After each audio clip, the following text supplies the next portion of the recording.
সততায় মুগ্ধ মাশরাফি। কিছুদিন আগে কলকাতা সফরে গিয়েছিলেন বাংলাদেশ ওয়ানডে দলের অধিনায়ক মাশরাফি বিন মুর্তজা।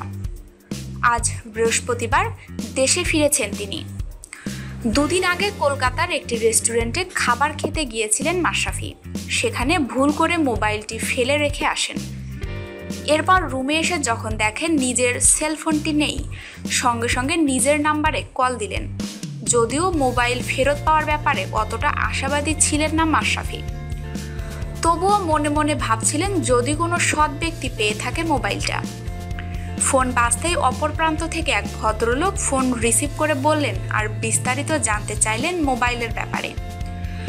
আসলে তিনি নিশ্চিত হতে চাইছিলেন ফোনের অন্য প্রান্ত থেকে কথা বলা মানুষটি আসলেই আসল মালিক কিনা।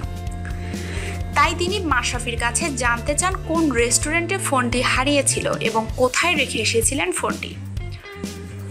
মাশরাফির থেকে সব তথ্য পেয়ে নিশ্চিত হওয়ার পর তিনি মাশরাফিকে আশ্বস্ত করেন ফোন ফেরত দেওয়ার ব্যাপারে এবং পরদিন সকালে মোবাইলটি মাশরাফিকে ফিরিয়ে দেন তিনি। আব্দুর রৌফের মতো এমন সততায় মুগ্ধ মাশরাফি বলেন, এই ভালো মানুষগুলোর কারণেই পৃথিবীটা এত সুন্দর। যুগ যুগ বেঁচে থাকুক এই ভালো মানুষগুলো এবং আমরা তাদের দেখে ভালো হই। আমাদের নিউজটি ভালো লাগলে নিউজটি অবশ্যই আপনার বন্ধুদের সাথে শেয়ার করবেন এবং স্পোর্টসের নিত্য নতুন নিউজ পেতে আমাদের চ্যানেলটিকে লাইক, কমেন্ট এবং সাবস্ক্রাইব করে আমাদের সঙ্গেই থাকবেন। ধন্যবাদ সবাইকে।